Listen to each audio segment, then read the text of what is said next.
स्वागत है दोस्तों वापस हमारे YouTube चैनल पे आने के लिए। आज हम डिस्कस करने वाले हैं कि मेगा ट्रेंड कहां है। भारत का अमृत काल है, लेकिन अमृत बटेगा कहां, कौन से सेक्टर में, कौन से थीम के अंदर बड़ा पैसा बनने वाला है। और जब हम सेक्टर और थीम की बात कर रहे हैं तो 1-2 साल की बात नहीं कर रहे हैं, हम सेक्टर थीम की बात कर रहे हैं 10-15 साल की। भारत ने कहां मिस्ड कर दी अपॉर्चुनिटी, अभी वो अपॉर्चुनिटी को इनकैश करने का समय है या नहीं है, इसके बारे में चर्चा करने वाले हैं। और हमारी खुशकिस्मती कि हमारे साथ आज एचडीएफसी म्यूचुअल फंड के fund manager mister Rakesh Sethia हमारे साथ हैं। Rakesh, thank you very much for joining in. Rakesh ji को करीब करीब 20 साल का अनुभव है कैपिटल मार्केट के अंदर, और इन्होंने बहुत sector, telecom, energy, consumer durable, ऐसे काफी सेक्टर इन लोगों ने इन्होंने एग्जामिन किया अपने 20 साल के करियर के अंदर। और एचडीएफसी म्यूचुअल फंड में पिछले करीब करीब 4 सालों से ये एनालिस्ट कम फंड मैनेजर हैं।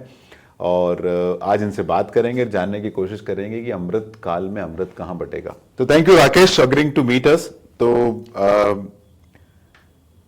आपको क्यों लगता है कि इंडिया का मैन्युफैक्चरिंग का एक बहुत अच्छा पीरियड है, या manufacturing could be A mega trend in investing? आपका मैंने डेटा एनालाइज किया तो उसमें मालूम पड़ रहा है कि अगर इंडिया का जीडीपी 2x बढ़ेगा तो मैन्युफैक्चरिंग पोटेंशियली 2.8x तक बढ़ सकता है। तो इतनी बड़ी इकोनॉमी के अंदर वैसे ही ग्रोथ जबरदस्त आ रही है, उसके अंदर मैन्युफैक्चरिंग की growth could be outsize growth. और आपने कुछ इलस्ट्रेशन भी, जैसे China, Taiwan, Thailand, Indonesia, Vietnam, ऐसी कंट्री के इलस्ट्रेशन भी दिए कि जब इनका हाई जीडीपी ग्रोथ फेज आ रहा था और मैन्युफैक्चरिंग का परसेंटेज भी बढ़ा। ये सब गिवन है कि मैन्युफैक्चरिंग इंपॉर्टेंट है, मैन्युफैक्चरिंग बढ़ना चाहिए। अभी क्या हो रहा है कि आपको कॉन्फिडेंस आ रहा है कि अब होगा ये, उसके रीजन क्या बढ़े आपके हिसाब से? देखिए, ये एक बहुत बड़ी ट्रेंड है ये, और ये कोई एक फैक्टर नहीं है, बहुत सारे मल्टीपल फैक्टर्स है जो आप ऐसा बोल सकते हैं कि एक साथ आ गए हैं, जिसकी वजह से ये काफ़ी बड़ी अपॉर्चुनिटी है। और दोस्तों, सबसे बड़ा रीज़न है वो कि हमारा जो कंज्यूमर मार्केट है वो बहुत बड़ा बन चुका है। इनफैक्ट हमारा कंट्री है वो वर्ल्ड का 3rd लार्जेस्ट कंज्यूमर मार्केट बन गया है। उसकी वजह से कितने सारे प्रोडक्ट्स तो ऐसे हैं जहाँ पे हमारा खुद का जो स्केल है वो उन प्रोडक्ट्स के हम largest 3rd to 5th largest markets के बीच में है। जैसा कि मैं एग्जांपल लूँगा, आपका एक बहुत सिंपल प्रोडक्ट है, और इस देखिए, इस आंसर में ये भी कहीं ना कहीं छुपा हुआ है कि पहले क्यों नहीं और अब क्यों हो रहा है। तो एक बहुत ही सिंपल सा प्रोडक्ट लीजिए, रूम एसी। सारे घरों में जब होता है तो आज पहली बात तो सिर्फ 7 या 8% घर हमारे कंट्री के ऐसे हैं जहाँ पे एक रूम एसी लगा हुआ है। 2013 में हम वर्ल्ड के 5th लार्जेस्ट मार्केट थे आउटसाइड चाइना, और हमारा वॉल्यूम था करीब करीब 33 लाख। एक कॉस्ट कॉम्पिटिटिव प्लांट भी आपको लगाना होता है तो आपको वॉल्यूम चाहिए होती है 10 लाख की। इसका मतलब 2013 में हम सिर्फ 3 प्लांट लगा सकते थे, और हम लगा भी लेते तो प्रॉब्लम थी कि आपने साउथ में प्लांट लगाया तो आप नॉर्थ की डिमांड को कैसे कैटर करोगे, आपकी लॉजिस्टिक्स कॉस्ट बढ़ जाएगी, कहीं ना कहीं आपको जो स्केल का एडवांटेज भी आया वो आपका फिर से कम हो जाता। अब 2023 की बात करते हैं, पिछले साल हमने करीब करीब 90 लाख एसी बेचे हैं। तो और इस साल जो एक्सपेक्टेशन है वो 1.1 करोड़ से 1.2 करोड़ के बीच में आप इंडस्ट्री के एस्टिमेट्स के बेसिस पर जाए, तो इसका मतलब हम आज 11 से 12 फैक्ट्रीज लगा सकते हैं। हर साल हम 12 से 15% ग्रो कर रहे हैं, तो 1.5 फैक्ट्री तो अपने को हर साल ऐसे ही डालनी है उसके लिए। और ये अब आपकी ईस्ट वेस्ट और जो नॉर्थ और साउथ का जो डिवाइड था वो भी खत्म हो गया है। हर रीजन में आप फैक्ट्री डालो, वो फैक्ट्री अपने आप में कॉस्ट कॉम्पिटिटिव है उस रीजन की डिमांड को कैटर करने के लिए। तो ये जो स्केल का एडवांटेज है, ये भले मैंने आपको एक ही प्रोडक्ट के बताया, बट आप और भी बहुत सारे प्रोडक्ट्स देख सकते हैं, भले ही वो रेफ्रिजरेटर, वॉशिंग मशीन, आप कार्स ले लीजिए। हम वर्ल्ड के या तो 3रे नंबर पर या 4थे नंबर पर पहुंच चुके हैं, हमारा वॉल्यूम बड़ा हो गया है, और अभी जो ग्रोथ का रनवे है वो बहुत लंबा बचा हुआ है, क्योंकि जैसे जैसे इनकम्स बढ़ेगी इन सब प्रोडक्ट्स में हमारा पेनिट्रेशन आएगा। तो जो सबसे पहला पॉइंट तो ये है कि हमारे खुद के कंजम्पशन के लिए भी हमें मैन्युफैक्चरिंग अब हम कर सकते हैं, जो पहले शायद पॉसिबल नहीं था इन कॉस्ट कॉम्पिटिटिव है। अब ये जो कॉस्ट कॉम्पिटिटिवनेस आई है, ये इस टाइम पर आ रही है जब world is looking for a China plus one. जो हम चाइना प्लस वन की जब हम बात करते हैं, तो देखिए ये जो चाइना प्लस वन भी है, ये कोई कंपटीशन नहीं है इंडिया वर्सेस चाइना का। हमारी गलती क्या होती है कि हम इसको अपने पर्सपेक्टिव से देखते हैं, चाइना या इंडिया के पर्सपेक्टिव से। सही पर्सपेक्टिव है कि आप इसको देखें कि जो एक इम्पोर्टर है, भले ही वो यूरोप है, भले ही वो यूएस है, उनका क्या पर्सपेक्टिव है चाइना प्लस वन का। बहुत सारी चीज़ों में चाइना बहुत ही डोमिनेंट हो गया है in the supply chain. That creates a risk. अब रिस्क क्या है कि देखिए, आज 2 जियोपॉलिटिकल फ्रंट ऑलरेडी ओपन है, तीसरे फ्रंट की हम बात करते हैं चाइना ताइवान की, फ़र्क नहीं पड़ता कि ये होगा कि नहीं होगा। अब उनके पॉइंट ऑफ व्यू से भी ये हो जाए तो जो रिस्क है कि भाई हो जाए तो आप you can be held ransom, ये बाइनरी रिस्क है। ये बाइनरी रिस्क है। तो अब आपको सिर्फ एक चीज़ चाहिए कि क्या आप ऐसी कंट्री ढूंढ सकते हैं जहाँ पे आपका एक cost competitive labour pool available हो, आप कॉस्ट कॉम्पिटिटिव मार्केट है वहाँ पे, क्या आप उस कंट्री को यूज़ कर सकते हो कि भाई इफ़ नॉट 50-60% एटलीस्ट 20% तो आप बना सकते हो वहाँ पे। उससे आपके एक ऑल्टरनेटिव सप्लाई चेन भी क्रिएट हो गई, आपने अपने आप को डी रिस्क भी कर दिया। बट हमारे लिए हमारा बेस इतना छोटा है कि हम 20% भी ले लें तो अपने आप में एक बहुत बड़ी ग्रोथ है। तो जब हम बोलते हैं कि हमारा मैन्युफैक्चरिंग जीडीपी 450 बिलियन से बढ़ के 1.5 ट्रिलियन हो भी जाएगा, और हमारा एक्सपोर्ट मान लीजिए कि जो करीब करीब आज सिमिलर नंबर है 450 बिलियन के आसपास में, वो बढ़ के 1.2-1.3 बिलियन डॉलर हो भी जाता है, हम तभी भी पूरी दुनिया के टोटल एक्सपोर्ट का 3% होंगे। चाइना के कंपैरिजन में शायद उनका 20% भी होंगे उस टाइम पे। तो इसीलिए द पर्सपेक्टिव ये नहीं कि हम चाइना से बहुत बड़ा शेयर गेन कर रहे हैं, पर्सपेक्टिव ये है कि हम खुद कॉम्पिटिटिव हो गए चीज़ों को प्रोड्यूस करने के अंदर में, और इसी टाइम पे एक बड़ी फोर्स चल रही है जिसको हम technically global realignment of supply chain बोलते हैं, जहाँ पे हमें कहीं ना कहीं एडवांटेज मिल रहा है अपनी कॉस्ट कॉम्पिटिटिवनेस। तो आपने बहुत इंटरेस्टिंग बात कही है कि जो उससे एक इम्प्लिसिट मैसेज आ रहा है कि ये कोई ऐसा नहीं है कि गवर्नमेंट डिपेंडेंट है, या ऐसा कुछ नहीं है कि ग्लोबल इवेंट पे डिपेंडेंट है। ये सबसे बड़ा मैटर ये है कि इंडिया का कंज्यूमर मार्केट ही इतना बड़ा हो गया कि आप कॉम्पिटिटिव प्रोडक्ट बना के उसका बेस इतना बड़ा हो गया कि ये तो दिख ही रहा सामने। ओके, एक और एग्जांपल देता हूं मैं आपको इसी में कि मोबाइल फोन है, यूबिक्विटस प्रोडक्ट सबके हाथ में आज के दिन के अंदर में। जब पीएलआई नहीं भी थी तभी भी चाइनीज फैक्ट्रीज ने अपनी असेंबली शुरू की। क्यों शुरू की? क्योंकि 2013 में हम 4.5 करोड़ स्मार्टफोन बेच रहे थे और 2023 में हमारा जो वॉल्यूम था वो करीब करीब 15 करोड़ का था। हम वर्ल्ड के आज के दिन के अंदर में लार्जेस्ट स्मार्टफोन मार्केट है आउटसाइड चाइना। ये भी एक बहुत बड़ा रीजन है कि जो मतलब पॉइंट होम करता है आपको कि आप भले ही कौन सी ज्योग्राफी से फर्क नहीं पड़ता, स्केल है तो आप मैन्युफैक्चर करोगे। देखिए, कंज्यूमर मार्केट है इंडिया का बड़ा है, एक्सपांड हो रहा है, और जब पर कैपिटा इनकम बढ़ेगी तो और कंजम्पशन का नीड आएगा, वो तो गिवन है। लेकिन अभी तक हम उन सब चीजों पे इंपोर्ट डिपेंडेंस बहुत ज्यादा थी। अभी पीएलआई आई है तो काम चालू हुआ है, लेकिन सवाल ये उठता है कि हम तो पहले असेंबली लाइन ही चालू किए हैं, तो वैल्यू एड कहाँ हो रहा अपना? तो वो उस पे आपका क्या पर्सपेक्टिव है? देखिए, ये जो मैन्युफैक्चरिंग की जो एक वैल्यू कैप्चर होती है, एक एवोल्यूशनरी प्रोसेस है। मतलब आप डे वन से आप सेमीकंडक्टर्स के एकदम हाई एंड चिप्स नहीं बनाते हो, एज एन एग्जांपल, राइट? तो अपने को अपनी कंट्री में एग्जांपल लेना है मारुति का। आज जो मारुति, मान लीजिए कि पहले उन्होंने सीकेडी से शुरू किया था, आज वो फुल्ली कंप्लीट मैन्युफैक्चरिंग इंडिया में कर रही है। ये 20-25 साल की प्रोसेस रही है। इतना बड़ा एक ऑटो एंसिलरी सेक्टर हमारे कंट्री में बन गया है कि देखिए, हम जो हमारा ये आर्ग्यूमेंट था कि भाई हमें असेंबली ही करनी चाहिए थी, वो तो 25 साल पहले भी अप्लीकेबल था। बट आज 25 साल के अंदर में एटलीस्ट हम एक बहुत बड़े ऑटोमोबाइल के मैन्युफैक्चर, ऑटो एंसिलरी सेक्टर में बड़े बन के निकले हैं। उसी सेक्टर से रिलेटेड आपको एग्जांपल दूंगा कि आज हम ट्रैक्टर्स और के सबसे बड़े प्रोड्यूसर है पूरे वर्ल्ड के अंदर में। हमारी खुद की एग्रीकल्चर इकोनॉमी स्ट्रांग है, हमारी खुद की वॉल्यूम्स है। शुरुआत हमें भले ही मारुति से की होगी, लेकिन उस ऑटो एंसिलरी सेक्टर की आप फॉल आउट देखिए, बहुत सारी अलग चीजें, मतलब with in that sector car के हम आज के दिन के अंदर 4th लार्जेस्ट प्रोड्यूसर बन गए पूरे वर्ल्ड के अंदर में। हमारा ऑटो एंसिलरी सेक्टर का 2018 में $2.5 बिलियन का इंपोर्ट था। पिछले साल ये नंबर क्लोज टू 0 था। 2022 में तो एक्चुअल में हमने $700 मिलियन का एक्सपोर्ट किया था। पिछले साल थोड़ी ग्लोबल स्लोडाउन थी, आप इसको सिक्लिकल स्लोडाउन बोल सकते हैं, तो वॉल्यूम कम हो गया। बट आई एम श्योर जैसे जैसे वॉल्यूम्स पिकअप होती रहेगी ये ग्रोथ वापस आ जाएगी। तो इसका देखिए, जो कहने का मतलब है, हम भले ही असेंबली से शुरू करें और अल्टीमेटली एक जो प्रोसेस होती है हम उसमें पहुँच ही जाते हैं। एक और एग्जाम्पल दूंगा मैं आपको, मोबाइल फ़ोन असेंबली, जो बहुत ही हम ऐसे उनको हम डिस्काउंट कर देते हैं, अरे बहुत ही सिंपल बिजनेस है। हमने स्टार्ट किया था तो हम 6 से 7% वैल्यू कैप्चर कर पाते थे, और हमने अपनी मैन्युफैक्चरिंग मान लीजिए कि करीब करीब 2015-16 से शुरू की है बहुत बड़ी मैन्युफैक्चरिंग। आज हम 16-17% वैल्यू एडिशन पर पहुंच चुके हैं।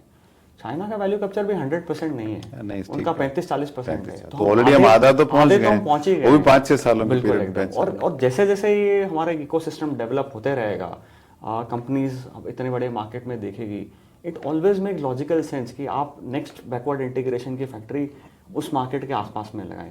सैमसंग ने पिछले साल एक डिस्प्ले फैब की फैक्ट्री अनाउंस की है चेन्नई के अंदर में। डिस्प्ले आपके मोबाइल फ़ोन का रफली depending on the value of the mobile, but let's say 10 से 25% के बीच में हो सकता है। तो आप यदि सिर्फ सैमसंग के लेवल पर सोचें और मान लीजिए कि वो असेंबली करवा रहे थे तो वो 15% का उनका नंबर होगा। आप 15 में आप 10 ऐड करें या 20 ऐड करें तो हम ऑलरेडी 20-25 से तो परसेंट एक पर्टिकुलर कंपनी के लिए पहुंच ही गए हैं। तो ये भी एक एवोल्यूशनरी प्रोसेस है, हम इसमें भी आई थिंक, और ये शायद हर सेक्टर के अंदर में धीरे धीरे बढ़ते रहेगा, कम नहीं होगा। तो आपने ग्लोबल बात की, आपने इंडियन कंज्यूमर मार्केट की बात की। एक अपने पहले बहुत बड़ा प्रॉब्लम था कि पावर सप्लाई नहीं थी और आपको इंडस्ट्री के लिए पावर सप्लाई चाहिए। लेबर फोर्स है लेकिन लेबर फोर्स ट्रेंड नहीं थी।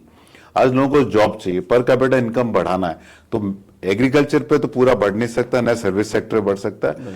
तो गवर्नमेंट की जरूरत भी है अभी, देश की भी जरूरत है। तो वो कैसे होगा? वो are we do we have enough power today, we have enough labour force, trained labour force? वहां आपका क्या सेंस है? देखिए, दोनों चीजों में हमने काफी मैसिव इंप्रूवमेंट किया है। तो जैसा कि हमने फिर 2013 के जब डिस्कशन किया था, 2013 में हमारा पीक पावर शॉर्टेज 17% का था। Last year number close to 0 है। वाह। तो ये और पावर डिमांड आने के बाद पावर डिमांड भी बढ़ी है। पावर डिमांड भी हमारी बढ़ी है। अच्छा, दूसरा एक चीज और देखिए कि अभी जो क्लीन एनर्जी का जो अडॉप्शन चल रहा है, ये कहीं ना कहीं लेवल प्लेइंग फील्ड है सबके लिए। क्योंकि सोलार प्लांट आप इंडिया में लगाओ, चाइना में लगाओ, यूएस के लगाओ, हम तो मैन्युफैक्चरिंग भी कर रहे हैं सोलार की, ऐसा नहीं कि मैन्युफैक्चरिंग भी नहीं कर रहे। बहुत सारी कंपनीज ने पीएलआई में पार्टिसिपेट किया है। अगले 2-3 सालों में आप देखेंगे कि आपकी पॉलीसिलिकॉन से लेके कंप्लीट सोलर मॉड्यूल तक इंडिया में बन रही होगी, और एकदम कॉस्ट कॉम्पिटिटिव सेंस के अंदर में। तो वो एक हमने डिसएडवांटेज बहुत बड़ा ब्रिज कर लिया है। दूसरा, जब हम लेबर कॉस्ट की बात करते हैं, नो डाउट अनस्किल्ड लेबर है, फार्मर्स है, उनको हम फैक्ट्रीज में मूव कर सकते हैं। हम जब स्किल्ड ग्रेजुएट्स की बात करते हैं, तो आज के जो हमारे स्टेम ग्रेजुएट्स जो हम बोलते हैं, जो किसी साइंस या इंजीनियरिंग की डिग्री है, उनका जो नंबर्स है वो आपके China plus US combined number से भी बढ़ा हुआ है। तो कितने सारे सेक्टर्स ऐसे हैं जो इनमें कॉम्बिनेशन चाहिए होता है आपको अनस्किल्ड और स्किल्ड लेबर का। ठीक बात। तो आप जहाँ पे नो डाउट आपको एक लेबर फोर्स चाहिए, एक लेबर इंटेंसिव सेक्टर्स है, और आप उन अनस्किल्ड लेबर को वहाँ डिप्लॉय कर सकते हो, बट उनको आपको एक स्किल्ड लेबर भी देना पड़ता है। एक बहुत सिंपल सेक्टर लीजिए, आप मान लीजिए कि केमिकल सेक्टर, आप शॉप फ्लोर पे भले ही आप अनस्किल्ड लेबर आईटीआई ग्रेजुएट्स हैं, उनसे भी कम में शायद आप काम चला ले, लेकिन एक नया मॉलिक्यूल बनाना है, प्रोसेस इंजीनियरिंग करनी है, उसके लिए आपको केमिकल इंजीनियर चाहिए, माइक्रोबायोलॉजिस्ट चाहिए। हमारे पास में वो नंबर्स है उन सब टैलेंट को। और दूसरा देखिए, जब आप कोई फैक्ट्री प्लांट लगाते हो, मैन्युफैक्चरिंग बढ़ाते हो, तो अनस्किल्ड लेबर नॉट ओनली उस पर्टिकुलर इंडस्ट्री के लिए डायरेक्टली, बट इनडायरेक्टली भी लेबर फोर्स बहुत अनस्किल्ड, जैसे रियल एस्टेट बढ़ गया, डिलीवरी वाले हो गए, सिक्योरिटी गार्ड हो गए, बहुत सारा रेस्टोरेंट हो गए, बहुत सारी जगह अनस्किल्ड लेबर एक्चुअली आता है उसके अंदर। तो ये भी आपने बहुत इंटरेस्टिंग चीज बताई है। पीएलआई का कितना बड़ा इम्पैक्ट है कि गवर्नमेंट ने, अभी तो हमने देखा कि डेट कम हो रहे हैं, इसका मतलब क्या कि कंपनियां लोन लेना नहीं चाहते, perhaps they are not confident कि वो धंधा बढ़ा पाएंगे आगे चल के। गवर्नमेंट का कैपिटल एक्सपेंडिचर पिछले साल 10 लाख, पिछले इस बजट में 11 लाख करोड़ के ऊपर गया कैपिटल एक्सपेंडिचर। अगर हम 10% ग्रोथ भी माने तो अगले 5 साल में 75 लाख करोड़ तो कैपेक्स भारत सरकार का रहने वाला है। बिल्कुल। उसके अलावा प्राइवेट में आपको क्या ट्रेंड लग रहा है? तो देखिए, प्राइवेट कैपेक्स है ना, ये क्वेश्चन हमेशा आता ही है कि अभी तक हमारे देश में प्राइवेट कैपेक्स क्यों शुरू नहीं हुआ, और इसमें कहीं ना कहीं मैन्युफैक्चरिंग की जो साइकिल शुरू हो रही है उसका भी जवाब इसमें भी छुपा हुआ है। हमारे कंट्री में मोस्ट ऑफ दी सेक्टर्स में जो यूटिलाइजेशन है वो करीब करीब 75% के आसपास पहुंच चुका है। लास्ट टाइम ये 75% का नंबर हमने क्रॉस किया था 2009-10 में, और उस टाइम शायद आपको याद होगा कि एक बहुत बड़ा केपेक्स का साइकिल आया था, राइट। तो कहीं ना कहीं हम उस कस्प पर हैं अभी। जब तक प्राइवेट केपेक्स अपने एक ऑप्टिमल यूटिलाइजेशन में नहीं पहुंचेगा, वो नया प्लांट कोई नई प्लांट नहीं लगाएगा, आरओई नहीं बैठेगा, ROI क्या नहीं बैठेगा। देखिए, क्यों लेकिन करेगा? अच्छी चीज क्या है आज, जब आपका 75% का प्लांट लग रहा है, आप कैपेसिटी प्लान करें, क्योंकि आप मान लीजिए कि आप 6-7% भी ग्रो करते हो तो आपको 2 साल में वैसे भी आपको फैक्ट्री की जरूरत पड़ेगी। अब उसका फ्लिप साइड ये देखिए कि इसको लगाने के लिए ग्रोथ कैपिटल चाहिए होगी। इस साइकिल के अंदर में आप कंपनीज की बैलेंस शीट देखें, 20 साल की हिस्ट्री में सबसे क्लीन है। हमारा बैंकिंग सिस्टम एनपीए के बिल्कुल फ्री है। इनफैक्ट हमारा इक्विटी मार्केट भी इतनी बॉयंट है कि भाई आप माल भी लो, आप कंजर्वेटिव हो, आपको डेट नहीं रेस करना है तो आप इक्विटी भी रेस कर सकते हो अपनी ग्रोथ को फंड करने के लिए। तो जो कैपिटल कंस्ट्रेंट आप बोल सकते हो कि कहीं थी 4-5-6 साल पहले, वो अब नहीं है। अब ग्रोथ के लिए कैपिटल के कंस्ट्रेंट बिल्कुल नहीं है। तो पूरा ग्लोबल कैपिटल भी अवेलेबल है, बिकॉज बड़ा मार्केट है, इकोनॉमी बड़ी है, डेमोक्रेसी है, रूल ऑफ लॉ है, तो कौन पैसा डालने को ट्रस्ट नहीं करेगा? तो इसका रिजल्ट आपको मैन्युफैक्चरिंग एफडीआई में दिखता है। FDI अभी बिल्कुल 15 दिखता बिलियन है। डॉलर का मैन्युफैक्चरिंग एफडीआई बिल्कुल आ हो गया रहा है, है, और हाँ। जो प्रोजेक्ट अनाउंसमेंट है हाँ। आप उनको इंक्लूड करो तो इट इज वेरी लाइकली कि अगले साल 2 साल में ये नंबर 20 बिलियन डॉलर को बहुत इजीली क्रॉस कर जाए। तो आपको लगता है कि जो manufacturing perhaps we missed out one bus from 2003 to लेके परहैप्स 2020 तक है, पूरा बस हमने मैन्युफैक्चरिंग का मिस कर दिया। मतलब खिलौने भी बाहर से लाते थे, राखी भी बाहर से आती थी, गणपति भी बाहर से आते थे इंपोर्ट होके। वो आपको एक डेफिनेटिव रिवर्सल लग रहा है उस ट्रेंड के अंदर? सर इसके कुछ एग्जांपल्स ऑलरेडी हैं। Okay. ऐसा नहीं है कि हम बात कर रहे हैं कि ये फ्यूचर में होगा। हाँ। इसके एग्जांपल्स ऑलरेडी क्योंकि ऐसे हमने कहानी तो पहले बहुत सुनी है। बिल्कुल। तो मैं अब आपको एग्जांपल देता हूँ कि जैसे आपने टॉयज राखी की बात की, तो वो जो जब नंबर देखते हैं ऑलरेडी हमारा एक्सपोर्ट उनका 50% से डिक्लाइन हो चुका है। इम्पोर्ट, सॉरी, इम्पोर्ट, हाँ। और हमारा एक्सपोर्ट धीरे धीरे बढ़ रहा है उसके अंदर में। एक और मैं आपको बेसिक प्रोडक्ट जो हमने इसी का डिस्कशन किया था, क्यों रेलेवेंट है, मैं आपको बता दूं कैसे लोकल वैल्यू एडिशन और स्केल, पीएलआई सब एक साथ आए हैं इस पर्टिकुलर चीज के अंदर में। 2018 में हमने 1.3 बिलियन डॉलर का एसी और उसके कंपोनेंट्स इंपोर्ट किए थे। 1.3 बिलियन डॉलर। अब उसको आप उस साल के वॉल्यूम से डिवाइड करो तो आपको पर एसी हम कितना इंपोर्ट करते थे उसका एक नंबर मिलता है। वो नंबर था करीब करीब $200। मान लीजिए कि 17,000 रुपए। एक एसी की मैन्युफैक्चरिंग वैल्यू 20,000 रुपए होती है, तो हम 17,000 रुपए का उसका इंपोर्ट कर रहे थे। आज वो नंबर घट के 6,000 रुपए हो गया है। ड्रामेटिक 5 सालों के अंदर मतलब में- बोल रहे हैं 20,000 रुपए की एसी में पहले 17,000 रुपए का इंपोर्टेड आइटम आता था, अभी 20,000 रुपए की एसी में 6,000 रुपए का बिल्कुल सही इंपोर्टेड बात आइटम। है। तो पहले 20,000 रुपए की एसी में अपना वैल्यू एट 15% था, Yes, sir। अभी अपना वैल्यू एट 70%, मतलब बिल्कुल, 5 उसके गुना आसपास हम अप्रोक्सीमेटली पहुंच गए 4 से 5। ये ड्रामेटिक नंबर है। बिल्कुल सर। काफी लोगों को पता नहीं इन चीजों के बारे में। ये एकदम सिंपल गवर्नमेंट का जो इंपोर्ट एक्सपोर्ट का जो डेटा आता है उससे उससे लेके लेके। क्यूए लेके एनालिसिस है। इसके अंदर में बहुत ही सिंपल एनालिसिस है। ऐसा भी नहीं है कि इसमें डेटा की क्वालिटी पे भी कोई क्वेश्चन मार्क हो। और ये आपके देखिए, ये सेम चीज आपके इसका जो प्रूफ इन द पुडिंग है वो है कि जो लोकल कंपनीज थी उनकी ग्रोथ कैसे हुई मैन्युफैक्चरिंग के अंदर में, तो आप उसको भी चेक कर सकते हो इस डेटा को वेरीफाई करने के लिए। तो ये जो फोर्स है ये ऐसा नहीं है कि ये फ्यूचर में होगी, कुछ सेक्टर्स में ऑलरेडी हो चुका है या हो रहा है। इसका मतलब है कि ये टेम्पलेट एक रेप्लिकेबल टेम्पलेट है। जिन सेक्टर्स में अभी तक शुरू नहीं हुआ है या बहुत ही अर्ली स्टेज पर है, वहां पे ये आने वाले टाइम पर ये और रैपिडली शायद बढ़ना चाहिए। नहीं, वो आपका एक बहुत मतलब मैंने भी ऑब्जर्व किया कि जब इंडिया का इकोनॉमी $1 ट्रिलियन था तो अपना ऑयल 900 मिलियन बैरल इंपोर्ट करते थे और 8% जीडीपी का होता था। अभी $3.5 ट्रिलियन, 4%, वो 4% हो गया। जीडीपी 3.5 गुना बढ़ी, उसके ऊपर बढ़ी, लेकिन ऑयल डबल भी नहीं हुआ। बिल्कुल सही बात तो ऑयल इंटेंसिटी एक्चुअली कम हो रही है और उसके रीजन है कि एफिशिएंसी है, हाउस होल्ड में इलेक्ट्रिसिटी है, फास्टैग आ गया, जीएसटी इंप्लीमेंटेशन हो गया, रिन्यूएबल एनर्जी है। तो ये सारी चीजें हमको वहां पे भी दिख रही है। तो वही चीजें हमको मैन्युफैक्चरिंग इंडस्ट्री के अंदर भी दिख रही है। और आपका एक बहुत इंटरेस्टिंग पॉइंट, अगर एक बेस मार्केट आपका मजबूत है तो उसमें आप लीडरशिप लेंगे। अभी आईपीएल का जमाना चल रहा था, आप आईपीएल में देखेंगे क्रिकेट में हु थॉट कि India will be world leader. आज क्योंकि बेस इतना बड़ा है। आपने इतना बढ़िया एग्जांपल दिया हाँ। कि आई थिंक हमारे किसी डिस्कशन में ही हो रहा था कि देखिए क्रिकेट भी पॉपुलर 83 के बाद ही हुआ है ना इतना। पहले क्यों हुआ? क्योंकि हम वर्ल्ड कप जीत गए। वर्ल्ड कप जीत गए। तो ये जो कैटलिस्ट होते हैं अलग अलग फेजेस में आते हैं, आप ऐसा बोल सकते हो कि आज मैन्युफैक्चरिंग सेक्टर के लिए ऐसे बहुत सारे कैटलिस्ट अवेलेबल हैं। बिल्कुल अवेलेबल है।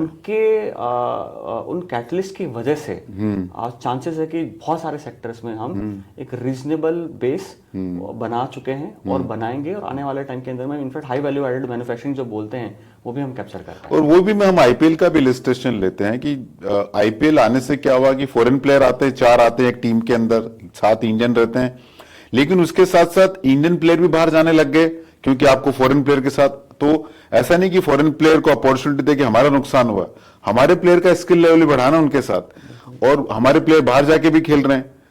तो ग्लोबल मल्टीपोलर वर्ल्ड में आप ये नहीं बोल सकते कि मैं 100% सेल्फ सफिशिएंट रहने वाला हूं और या 100% इंपोर्ट करने वाला हूं। तो लार्ज इकोनॉमी के ऊपर आपको इंटरडिपेंडेंस रहना पड़ेगा।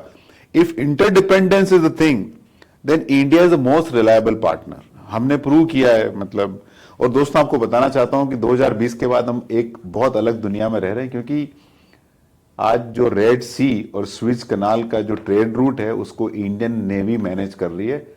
Which was unthinkable may be few years back. तो ये बहुत इंटरेस्टिंग दौर है। तो दोस्तों, जैसे हमने बताया कि अमृतकाल भारत का है, और उस अमृतकाल तो हम समझ गए, लेकिन अमृत कहां बटेगा, अमृत कहां पे आने वाला है? तो अमृत आने वाला मैन्युफैक्चरिंग। मैन्युफैक्चरिंग के अंदर मेगा ट्रेंड है, और ये मेगा ट्रेंड आप किस तरह इसका फायदा उठा सकते हैं? एचडीएफसी म्यूचुअल फंड ने एचडीएफसी मैन्युफैक्चरिंग फंड लॉन्च किया है, आप इसको एग्जामिन कर सकते हैं। दोस्तों, इस फंड में पैसा डालना या नहीं डालना, ये आपने म्यूचुअल फंड डिस्ट्रीब्यूटर से कंसल्ट करें। Mutual fund investments are subject to market risk, please read the document carefully before investing. और कोई भी इन्वेस्टमेंट प्रोडक्ट में रिटर्न देखने से पहले रिस्क जरूर समझें।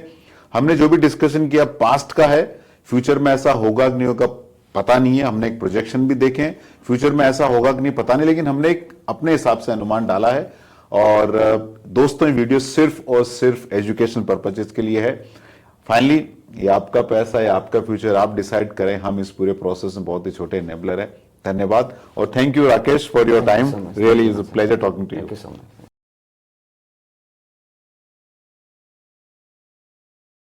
म्यूचुअल फंड निवेश बाजार के जोखिमों के अधीन है।